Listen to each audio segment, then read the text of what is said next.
Welcome back to the show, everyone. Today I have Liz Wolfe here. She had a computer consulting business with her husband, John, and from there she transitioned to a coaching business, and she helps owners develop an abundance mindset. She does say that one of her greatest accomplishments is staying married to her husband for 27 years while running a business with him. She once aspired to be a rock star, and now she runs multiple bluegrass jams in New York City. Also, she has a really cool quiz on her site. Are you wired for business success? I really think you guys should check it out. See if you've got the chops to be a successful entrepreneur. So, Liz, welcome to the show. Thank you so much. Thank you. Glad to be here. One of the things I kind of want to jump into, especially from your bio, I was researching you. I found you on a few different sites. Your bio always talks about one of your greatest accomplishments is staying married to your husband, right? And you ran a business with him, the computer consulting business. So the fact that you bring this up and it's so important means it must have also been difficult at times, right? To run a business with your husband. Can you expand on that a little bit on why it's your greatest accomplishment and the difficulties you may have faced in your marriage? Yeah. Well, I'll start with it was partly my greatest accomplishment that I stayed married to my husband for 27 years, period. Like that is a major accomplishment because growing up, I had really very few examples of flourishing marriages. There's a lot of divorce, and especially on my maternal side. And so I really honestly didn't know that. I thought when I was a kid, oh, what happens is you turn 40 and you get divorced. Oh, So I know, sad, right? So I luckily broke through that. It's funny. I'm like, okay, well, I got to update my bio because it's going to be 28 soon. Now, the thing is that business involves money. It involves, hiring. It involves a lot of possible differences in styles. How is he doing things? How am I doing things? So one of the reasons that it has worked very well is because we have different strengths. I've always been on the HR marketing side. He's always been more on the sales, business development, and accounting side. Mm-hmm. And so, although can always have clashes with that. I mean, one of our biggest arguments used to be why I didn't save the receipt. Or I transferred, I just did the other day. I had in our personal account, I had some cash and I deposited it and I was like, dang it, I put it in the wrong account. He comes in, well, I put it in the wrong account. Some things just you magnetize those experiences with a certain person. So, but because his eyes are really on that, I get frustrated with him because he's not being more diplomatic with the employees, or he's not wanting to update or invest in the website or things like that. So that's where the challenges have come in. Well, it is quite an accomplishment. I think, like you said, not only being in business, but just being married, period, for 27 years. That is incredible. So congratulations. We are coming up on 14 years this August. Yeah. And yeah, it's up and down all the time, like you said. So and I can't imagine running a business with my husband. Like I do have women on the show. You're not the first who run their business with their husband. And it's very, most of the time, very like siloed and they each have their role. Did you ever talk to your husband after business hours? Because that was really dependent on my guests. Like some guests would, and they would like business just flowed into everything. And others had very strict rules. Like once we log off or once the day is done, we're not bringing this to the kids. We're not bringing this home. Like we're keeping it separate. How did you guys do that? Yeah, I live and work in the same place. We have a townhouse in New York City. Last night I went up because we do Wordle every day together. I was like, okay, it's 9:00. Let's do Wordle. Went up, did that. I mean, we ate dinner together and all that. But then I was like, all right, I'm going back down because I need to do more work. So there's very little separation for us in our business. We don't have any kind of rules like that. I have learned that it's not effective to talk about things after a certain time because if we're tired or we've overtalked it, or the thing you have to know about my husband, which I use him as an example all the time. He's very focused. And so he is, remember these kind of phones that you had like? Oh yeah, that's old school. If you guys are watching on YouTube, that is like, she's got a wire and everything and it goes all dialed phone. Yeah. So he has a headset, and the more and more he's on Zoom calls, I've been on Zoom calls for years. He's like, "Wait, what's the Zoom thing?"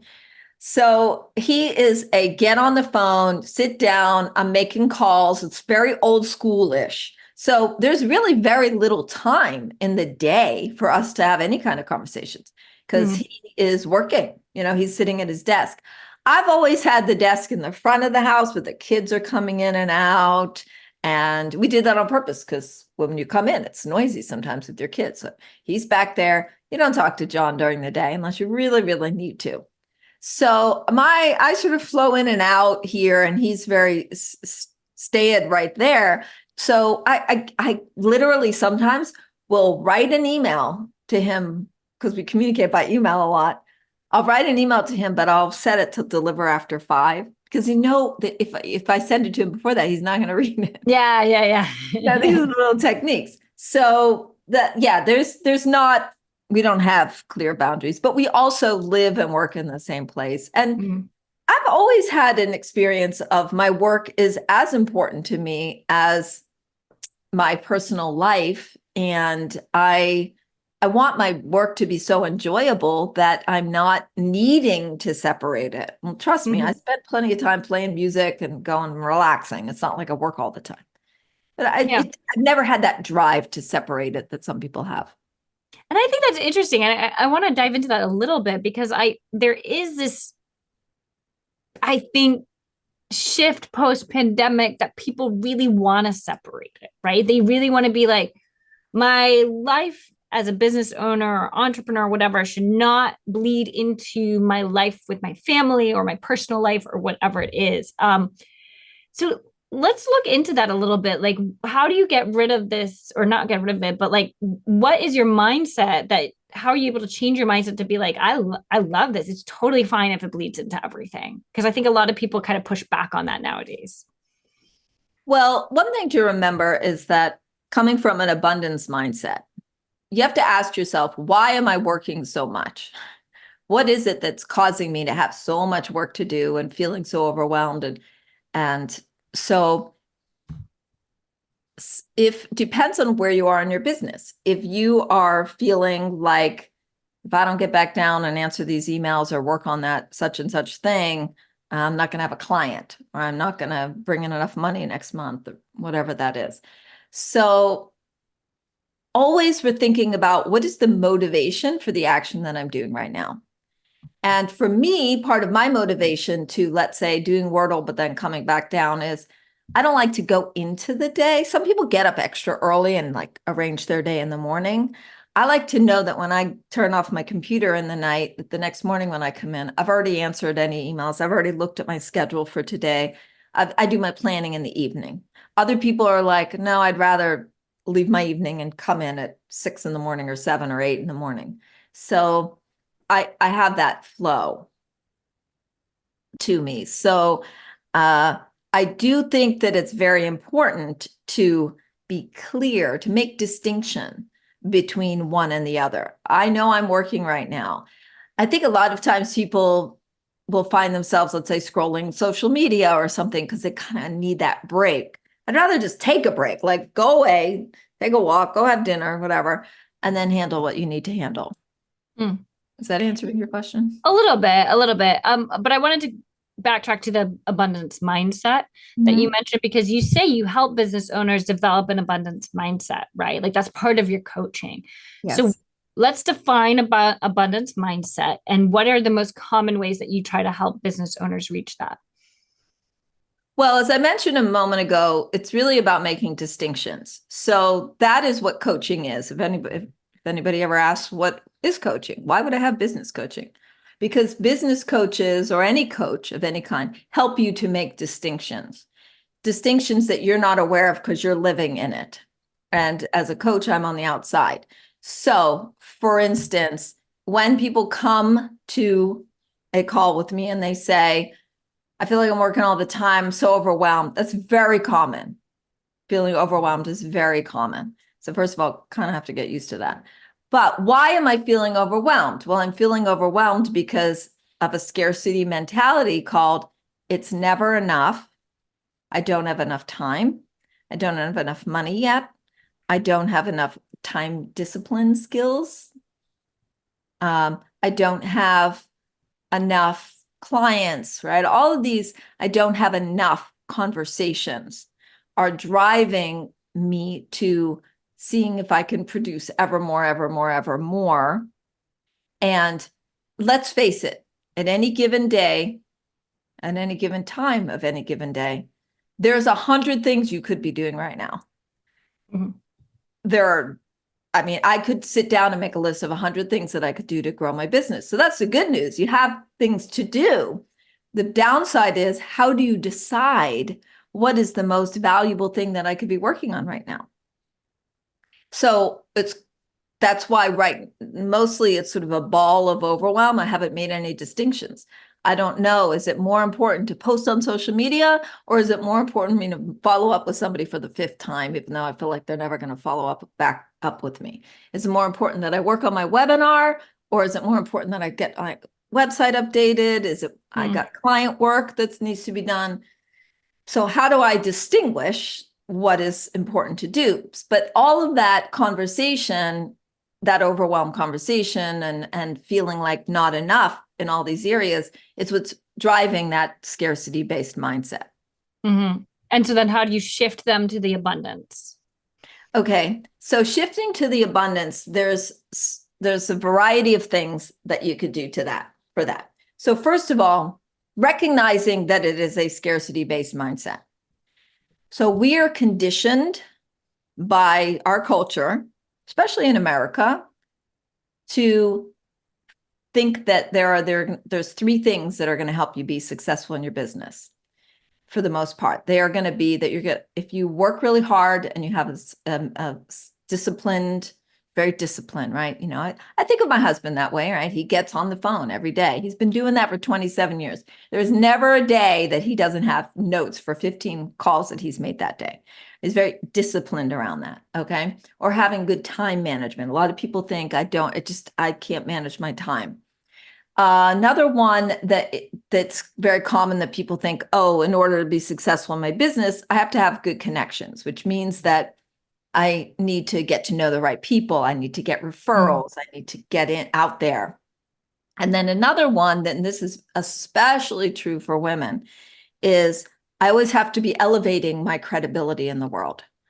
I need to establish myself as a respected expert, and I need to get people into understanding that I'm qualified. I worked in corporate for 20 years, but I need this certification to. Yes, I've seen that. Yeah. Need my MBA. Or people come to me all the time and say, I want to be a coach. What certification program did you use? I'm like, I don't know, 27 years of business was my certification, right? So all of those, the problem with all of those, and why you will feel always like you're on the, clawing, trying to get a grip side of that, is because none of those are in the realm of your control. Even the one about being disciplined. I know everybody's going to be like, no, no, no, there's so many techniques out there. I get it. There's techniques out there for being more managing your time. But if you're not good at it, you're always going to feel, again, inadequate, not enough. So I have 3 keys to creating an abundant business that I have all over my website and everywhere that I do anything. So I will share those with you, because all of these 3 things are in the realm of your control. At any given moment, you could choose to do any of these 3 things. So the first one is to ask powerfully. And asking powerfully, what I mean by that is you have to be clear about what you want. So vision is very important. And then being willing to ask powerfully, ask for the sale, ask for a referral, ask for help. Women don't ask for help a lot. I have a lot of content on this, so I'm giving you the short, version. I have a book that I've written about asking powerfully. The short answer, though, to it is I, at any moment, can think about what do I need, what do I want, and who has it that I can ask for it. It's really good to get in the habit of asking. I have created some pretty amazing things in my life. Interesting. Okay. Okay. Do you want Ask the other? powerfully. Okay, that's the first one. Number Yeah. two, I Okay. was just thinking for my own life. I got interested because I was like, who could I ask? Like, maybe I should do this, like past connections. Like, do you know anyone looking for a business coach for freelancing? Like, I blah, blah, give a little spiel. Okay, interesting. Yeah. I don't know why I've never, I think because whenever I think of asking, I think it's usually along the lines of like asking someone if they want to pay for something of mine, not asking if they know of anyone. So I think that's kind of a clear difference that could be really interesting. Okay. I like Yeah. that. All right. Well, just even in terms of paying for something, we really have to, again, distinctions. You have to evaluate. Okay, let's say you're on a sales call and you get to the end of the sales call or the webinar or whatever it is that you're doing. And then you say typically something like, so what do you think? Do you have any questions? We never say the words, so would you like to hire me as your business coach? Mm, Right? Like literally deliberately asking. So are you ready to make a decision about hiring a business coach today, for mm, example? Or here's another one. After I give everybody always wants to know the prices, obviously. So, the investment in my program. And then I'll ask, is that within your budget? mm, Or I'll say, is that what you were expecting? Is that in mm, alignment with what you're expecting? Because if I just give my amounts of money, and then I sit there like, oh, I hope that works. Now let's see what they say next, yeah. Yeah. right? So the asking part is always being there, ready to be in discovery with people and to see what's possible. And this can apply for even getting a better seat on the airplane, for instance, like, hey, do I have an aisle seat? Hey, I see somebody's in the seat between me.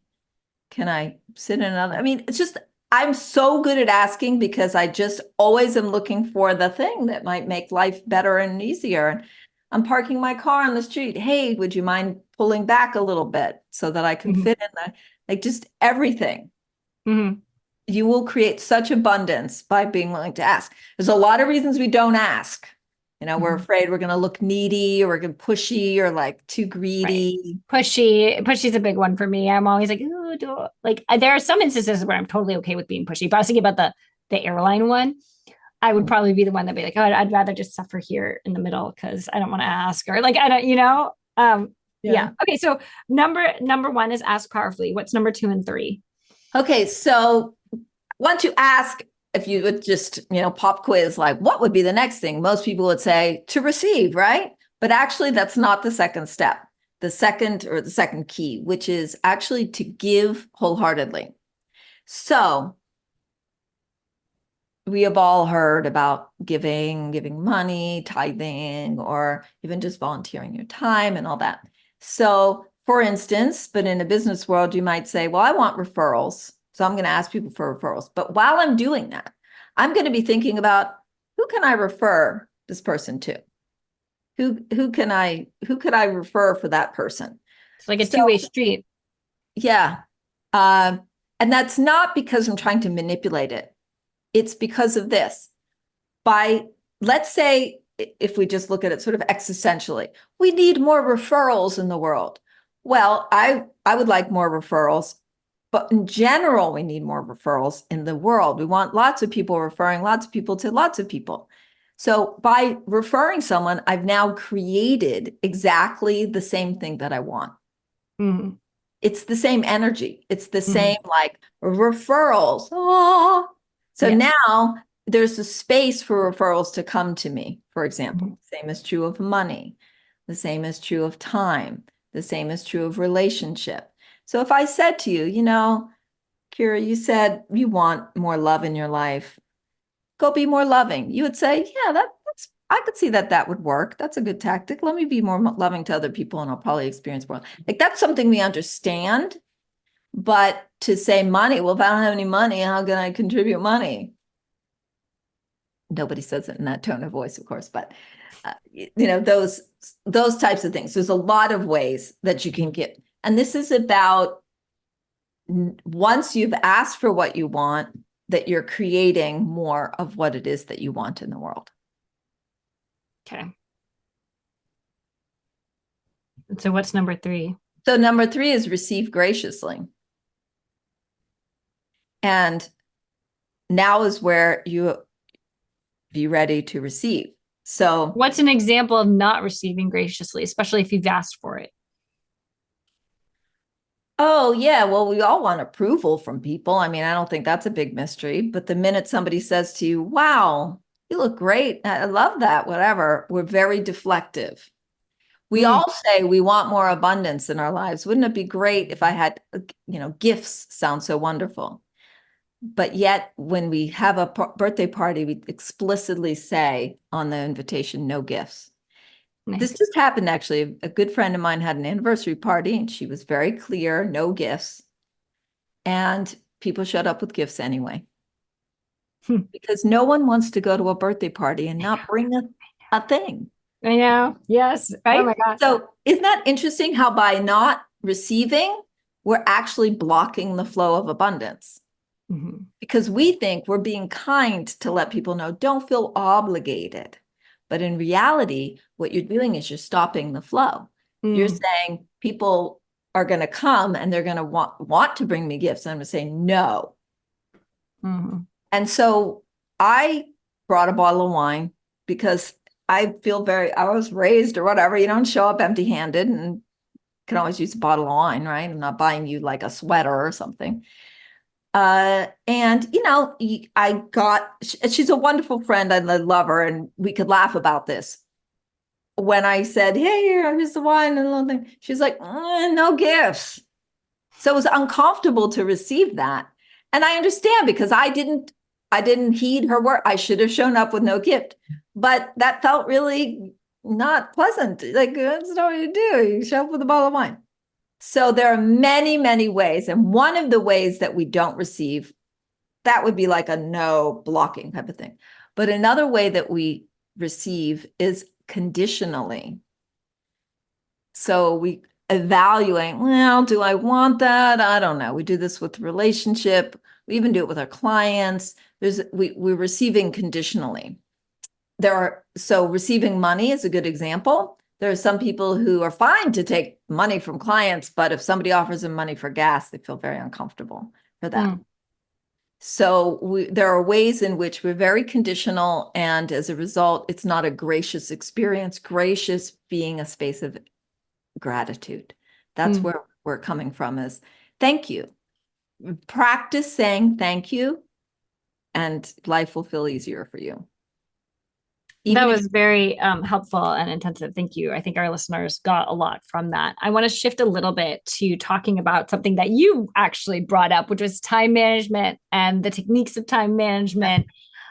You had to have 2 children. And you're running a business when you had 2 children, if I understand that right. And then you also run your bluegrass jams. You play the ukulele, and you're half of a singing duo, Ukulicious. Delicious, yes. So, oh my goodness, how do you manage your time and keep your personal life flowing and whatnot while you've got all this other stuff going on? Yeah. Well, great question. Of course, over the years, it has changed because my children are older now. So they're in college. And actually, my son has moved in with his girlfriend, which is really lovely. And so, first of all, I want to enjoy things in life. And everybody always talks about when they want a business. Some people listening may not actually have started their business yet, or maybe you still have a job or something. But what we all want is time freedom. That's what we talk about, money freedom and time freedom. I use a different word. I don't talk about time freedom. I talk about time flexibility. And I've always set it up in my life so that I can be flexible. Because I know that if I take the morning to go to Isabel's 5th grade Lenape Indian presentation. Funny you say that. I just got back from my daughter's spring concert. She's in 2nd grade. I was like looking at the time and I was like, "Oh, did I miss judges?" But thankfully, I got back with 20 minutes to spare. But it's funny you say that because that is exactly my situation this morning. Right. And as a result of that, I might not be complete with everything I need to be complete with. And so, in the old days, I would put the kids to bed. Again, I live and work in the same place, and I would come back down and I would work some more. So time flexibility is very important to me. Now, the good news and the bad news about time flexibility is I could do whatever I want, whenever I want, which isn't 100% true because obviously I have like this on the calendar. I have a calendar that's got things on it. But when you have too much time flexibility, you don't know what to do. Mm. How do I decide what to do from 1 minute to the next? I could do anything. Even if you don't have children that you're going off to concerts for, they're older, or that just doesn't exist in your life, you still, if you have time flexibility, it's sometimes can be too flexible. So always remember that no matter what you're doing, any given time of day is one of three things. You're either doing nothing, which by the way, I doubt you are doing nothing. Like you're probably doing something. Okay. But you might be doing nothing. Or you're doing something that's less important, or you're doing something that's more important.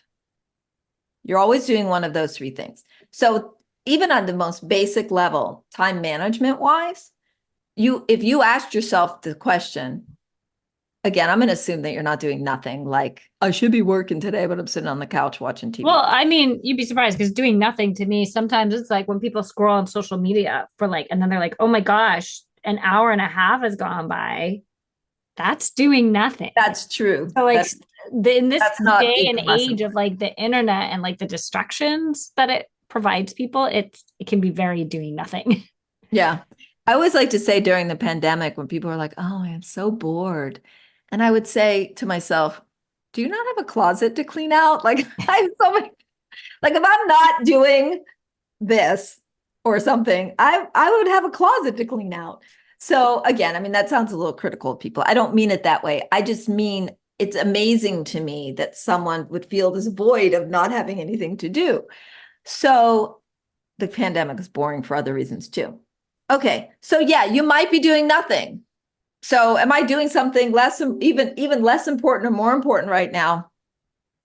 So you can say, okay, let me categorize what I'm doing right now. Now, the next question, of course, would be, well, how do I decide if it's less important or more important? And so here's an example of a way you might figure something like that out. So one of the reasons why I've stayed married to my husband for 27 years is he usually does the dishes. So I can't really personally use this example, but let's pretend I am.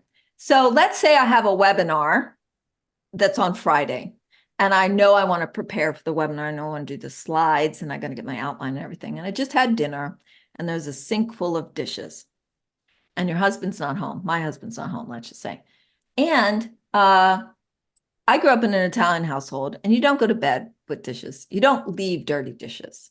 Now, many people are fine with that. It wasn't okay in my house. You don't leave dirty dishes. So I have this cultural draw.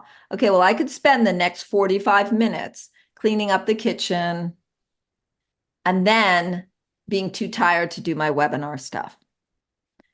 Or I could just go do my webinar stuff and leave the dirty dishes. So in that case, I would recommend go do the webinar stuff because your priorities, it's more important. I'm not saying the other one isn't important. It's just less important. So I'm going to go do the webinar thing. And if I still feel good, I'll do the dishes later, or maybe my husband will come home later and he'll do them. Okay. Now, scenario 2, I've got a webinar happening on Friday. I still have my slides to do. There's dirty dishes in the sink. And my mother-in-law calls and says, hey, I'm going to be by in an hour to drop off blah, blah, blah. Can I, see you in a few minutes? Well, I'm not transformed enough to think that if my mother-in-law is coming over, that I'm fine to have her look in my sink and see a bunch of dirty dishes. So I'm probably going to do my dishes before I go to work on the webinar and see if there's any time left over. So those are the two examples. I mean, I'm being a little bit silly, but the two examples are, how do you determine? Well, ultimately, I shouldn't care that my mother-in-law cares that I have dirty dishes in the sink. But in that moment, that becomes more important to me. Mm-hmm. What do you think? Yeah, no, I understand what you're saying. I think that's helpful. I think really what you need to focus on when you have this time flexibility, as you're saying. Are those three factors? Like, are you doing nothing? Or is there something that's less important? And is there something that's more important? And I think what I teach a lot of my students is like, what is the revenue generating activity? So this webinar would probably either bring you people on your Yes. newsletters, or it'll bring you more Yes. awareness, or like whatever it is. If that's revenue generating, that's what you need to focus on, Yeah. which is essentially what you're saying too. Yeah, well, I was going to say then the next thing is, well, what if I don't have dirty dishes in my sink and I don't know what to work on next? Because I could post on social, or I could work on my webinar or whatever. And you've probably heard this, but you're saying exactly the same thing. I would say, what's the fastest path to cash? Because Right. most of Yes. us want to, now if we're making even more distinctions, the most important thing is, how am I going to generate money for my business? 100% revenue generating. Yep. Yep. So, can you lay out the steps you use to grow your business, either the one with your husband or your coaching business? If you could distill it down to really three steps, what would it be? Sure. So first, have a clear vision. It's equivalent to saying, I want to travel. Let me just get in the car and put on my GPS and start driving. You wouldn't do that, right? You would want to say, I want to go to Maine and have some lobster. I want to go to the Bluegrass Festival and Merle Fest in North Carolina, whatever. You have to have the destination without that. So the first thing that I do in my coaching program with my new clients is I talk to them about their vision, their 5-year vision. I don't go too far because that's fantasy. Let's make the distinction between vision and fantasy. Fantasy is, I'm sitting on a boat, somewhere. Okay, do it. I'm just saying that's fantasy right now. Versus vision, which is where you see, how you envision yourself in your business in 5 years from now, which is an achievable amount of time. And then 1 year, and then we're going to get more granular after that. Have to know where you're going. And some people are like, I've never even thought past next week, or maybe not past next year. So that's a great exercise. Then the second step is purposeful action, which we were just talking about. How do I decide if it's purposeful? Is it a revenue generating activity? Is it more important, or is it less important? I'm sure everybody on this call has heard of the Eisenhower quadrant of urgent, important, Yes. urgent, not urgent, important, not urgent, not important, and urgent. Yes. Yes. There's the four Yeah. sectors that it falls Right. into, and you want to be going like that. Yeah. Yeah. So you can't avoid the things that are urgent and important, no matter what Jack Canfield or whoever told us about that, or, Wayne Dyer says. You can't avoid those. Those are urgent. My kid needs help now with homework. It's due tomorrow. Okay. You can't avoid those things but I like to think of it more like a percentage of, well, at any given time, I'm going to give myself permission to work on those things that aren't urgent, but they are important. And so I'm what I call purposeful action. So once I know my vision, I know what, now I'm thinking about what's purposeful action. Purposeful, I'm using that word purposely because it feels more direction. It feels like, how am I going to choose what to work on next? Use what you just mentioned about, is it revenue generating, less important, more important, and to be able to make those distinctions so that when you sit down, you feel like, I'm going to get something done by the end of the day. Okay, now those are great. And any coach is ever going to tell you that. I'm sure you've told your clients that. I'm sure everybody's heard that. You've read 1,000 books. Great. The third step, though, is the hidden barriers that you're not expecting. Those are the mindset issues that we encounter. I actually believe that the real value of getting into action is not to create the result. The result's great. I want the result. Please, yes, please, I want the result. However, there's no better personal development training than being an entrepreneur. If you want to break through any fears, doubts, rejection, concerns, comfort zones, any of that, just be an entrepreneur and you will break through them. Because as you're into action, then you will begin to see what resistances come up. And resistance is as powerful of a force as attraction is. Everybody talks about the law of attraction. Well, there's also a law of resistance. no one wants to talk about because it's not as much fun. All those underlying beliefs, all those. So go back to my story for a minute. When I was 5 years old, my mother decided, oh, okay, and she wasn't particularly happy in her marriage to begin with, but I don't want to live in Pittsburgh as a housewife anymore. I want to move to a farm. This is in the 1969 in Pittsburgh. So she moved to a farm, started to express herself creatively, and this is 1969, so it's like women's lib and all that, right? I mean, literally, women couldn't rent a car without their husband's permission at that time. Okay, that wasn't that long ago, people. I'm not that old. Okay, so she moved to the farm, and that experience ended in divorce. So when I went into business with my husband, we weren't even married when we first started, but we got married shortly after, and we did that. Then when I decided, well, I'm kind of done with the whole computer consulting thing. I'd really rather do business coaching, because I was already doing it, and I just wanted, but it meant leaving him behind in some ways in my old belief system. If I move to do this and I start to express myself creatively, am I going to get divorced? That was an actual question that I had. Right. And Because when your mom left her dad and went her own way and forged her own path, that's what happened. And since that's what you saw, that's what you think might happen to you. And right. Yeah. That's such a belief and a barrier, I can imagine. yeah. Yeah. So I wasn't aware of that when I went into it. And so I had to overcome that first. But I wouldn't have overcome it if I had just stayed in that place of, well, let's face it, after a while, it's really easy to answer tech support calls when you've done it 100 times before. I mean, it was getting really boring, but it's also lucrative and it's also easy. But I didn't want to do it anymore.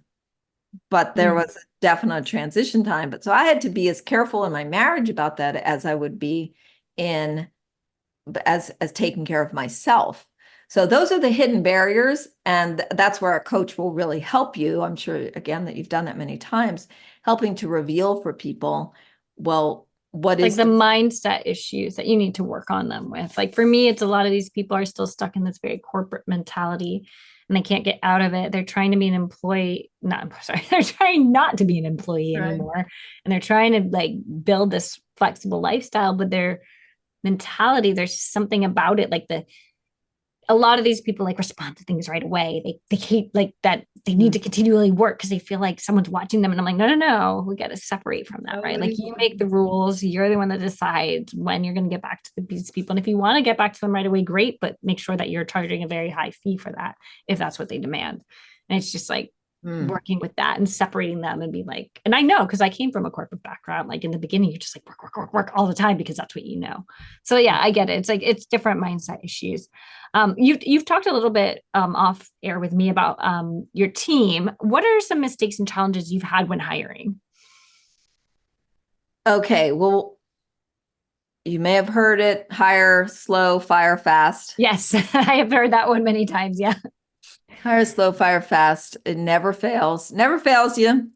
And as soon as you start to get that this isn't really working out thing, you just got to make that move, as painful as it is. You're going to have to train the next person. You're going to have to go through the whole thing all over again. But I can, every single time I said, let me be flexible and try to give them more of what they want and stuff. They'll stay, they don't. And so I just dragged myself through the mud for 6 months trying to make you happy because that's what you said you wanted.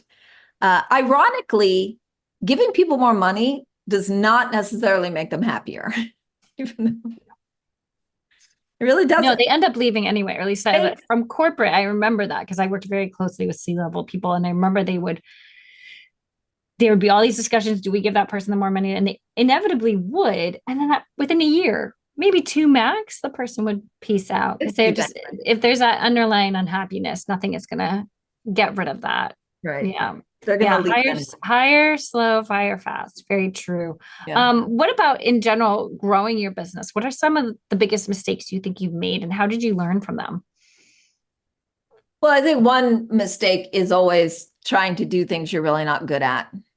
And that Wait, you, so do you actually have people come to you who are trying to build a business on something that they're horrible at? What do you do with that? well, what I mean is parts of your business. Oh, Of your okay, okay, business that okay. you're not good at. Yes, but I've had a couple people come and be like, I want to be a coach. And then it turns out, because what they imagine being a coach is just talking to people. Mm, Not really it.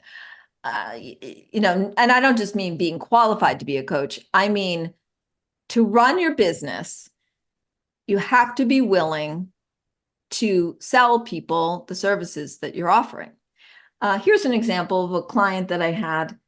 He may even still have a job. I haven't talked to him in a little while, but he ended up deciding, you know what, I'm just gonna buy a business because he didn't like what it took to build it. So he had this mm, really awesome idea about creating a personal development type of a challenge where he could be sort of be an online challenge. And we developed it, we worked on it. And so all of that creative part was really fun. And then when he got to the part where now he was going to have to, it was a men's program, he was going to have to actually talk to men and sell them on it or even do a beta with them. He felt very uncomfortable with that. So we had to go through that process though for him to interesting. understand that about himself, but he wasn't, excuse me, he wasn't any good at that. Or he didn't develop the skills to do that. He was uncomfortable with it. So yeah, he really wasn't, you could say he wasn't good at that, but also really, websites are a really great example. Everybody needs a website. Nobody wants to spend $3,000 or $6,000. Yeah, And yet nobody knows how to use WordPress. And if you do the Wix site, it looks kind of just like it was a Wix site. It's not that great. yeah. So, but you spend hours and hours trying to figure out the technology. I understand there are limited budgets. I'm not trying to be flip about that at all. I've spent hours on my own website for that same reason in the early days. So the mistakes in growing your business is spending your time that's not your best skills working on things that really you could be as delegating to someone else or potentially not doing. What's that really great book? Procrastinate on Purpose. Did you ever read that one? No, no. I think I saw it though on your Yeah. list of books because I love reading books. So I was like scrolling that on your webpage, and I think I saw that, and I never heard of that one. Yeah, Procrastinate on Purpose. He has some eights. He has delegate. I don't know what the eights are. Eight, like the ATE, delegate. Oh gosh, it's terrible. I don't remember what they are. Good book though. Definitely recommend. I have, if anybody's listening, I do have a list of a bunch of books on my website that people can go on and look at. So here's a question then. If you think that's one of the barriers to use your words, but like the big one of the bigger mistakes while trying to scale your business is spending time on something that you don't like to do and your energy shouldn't be there. And then but what happens if you are kind of bootstrapping? Let's use the website example. Like people need a website, then what happens? Do you say something like don't spend hours and hours on it? Like just create a minimal viable website and go from there? Or like what is your advice for people if it's something that like costs money and they don't have that? Right. Yeah, minimal viable product, MVP, for sure to begin with. What we want to be doing is saying, okay, are there other ways to grow your business? For example, everybody says, oh, website, but the likelihood of anybody tripping on your website and then buying from you in the gazillion, badillion websites that are out there is actually pretty small. Even if you do SEO, it's actually pretty small. You want to think about something like that, like what's that minimal viable product so that I can, if somebody comes, I look credible. Right. Posting on social media is another good example. Some people really don't like doing that at all. And they don't like social. I don't really like LinkedIn too much. I'm more on Facebook, etc. But what we want is we want to create something where if someone goes to look, they're going to go, oh, this is legit. Look, they do post on, there's nothing sadder than a social media account that hasn't been touched in Yeah. 6 months, or a Yeah, I have blog. that with my Instagram. I just do not like, I love scrolling it, do not like posting on it. And so I actually have someone who handles that for me because Yeah. I realized it just wasn't doing anything. I'd post every like 2 weeks. And it was just like, oh, I need Doesn't to, help. But 2 weeks yeah. is better than zero, which is what Right, which is right. what my Instagram is. So what am I good at? So for example, I'm not selling stuff on Instagram, even though thousands of people make lots of money through Instagram. So again, it works. What works for me? I really like doing presentations. I'm very good at webinars. I've always loved like talking to people and having groups and being in there. So I would rather build my email list, do it my quiz we talked about, get people on my email list, invite them to a webinar, sell to them that way. That's something that I enjoy. What you want to remember is that everybody has a solution. It may just not be your solution. So again, I go back to my client who didn't want to do the men's thing after a while because he had bought this Twitter, back when it was Twitter, course, and he just didn't like posting on Twitter. Okay, Yeah. I invested the money, I spent the $500, I bought the course, I did it, and I decided I don't really like Twitter, but maybe one-on-one calls. So thinking about what are your strengths, because there are many, many ways that you can move your business forward. There's no one way, which is what everybody wants you to think. Everybody wants you to think there's one way because they want to sell you that course or their services. Mm-hmm. And that could be a way for someone else. It's just not necessarily my way. Yeah. So if you could distill it down, what is one piece of advice you have for women as they're trying to grow their own business? Oh my goodness. Okay, let me think on that.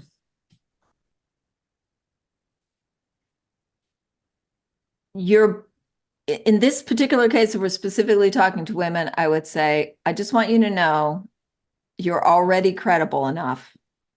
You don't need to prove yourself to anybody. And there's, I always like to say, there's always somebody that's maybe more experienced than you. That's always going to be somebody less experienced than you. Mm-hmm. And so as you venture into your new endeavor, who are the people that resonate with you? Relationship is so important. Who are the people that you resonate with that you care about helping? Because you might not care about helping some people, not that you don't care about them, but they're just not your people. And those people will look to you as their expert. You don't have to be the be all end all expert. Just be that person's expert in whatever that product is that you're selling. And just know that you already have what it takes to have a business. You don't need to get better at anything. I'm not saying don't develop your skills. I'm saying trust in the value that you already have to offer. I like that.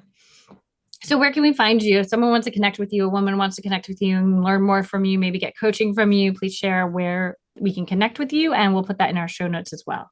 Yeah. Well, LizWolfeCoaching.com. And in case you didn't know this, I grew up on a sheep farm. So that may help you remember that Liz Wolfe, last name was Wolfe Sheep Farm.